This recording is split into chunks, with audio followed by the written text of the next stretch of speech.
मानाची. सलगरे ग्रामपंचायत सांगली जिल्ह्यामध्ये एक आदर्श ग्रामपंचायत म्हणून नावलौकिक आहे. या ग्रामपंचायतीने अनेक विकास कामांबरोबर अनेक धोरणात्मक निर्णय घेतले आहेत. सामाजिक ऐक्य राहावे व गाव स्वयंपूर्ण व्हावे यासाठी अनेक योजना सुरू केल्या आहेत. नुकतीच या ग्रामपंचायतीत उपसरपंच पदाची निवडणूक बिनविरोध पार पडली. यामध्ये बाबासो बटू आनंदा सुतार यांना एकमताने उपसरपंच पदाची संधी देण्यात आली. बाबासो सुतार हे नेहमी सामाजिक कार्यामध्ये अग्रेसर असतात.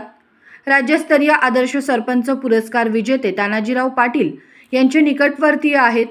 आपांच्या सोबत नेहमी गावच्या विकासासाठी ते योगदान देतात. सलगरे गावचा विकास व्हावा हे नेहमी ध्येय उराशी घेऊन आज कार्यरत आहेत. त्यामुळे मिळालेल्या संधीचं सुतार सोनं करतील अशी सलगरवासियांना खात्री आहे. ही निवडणूक मोठ्या उत्साहात पार पडली.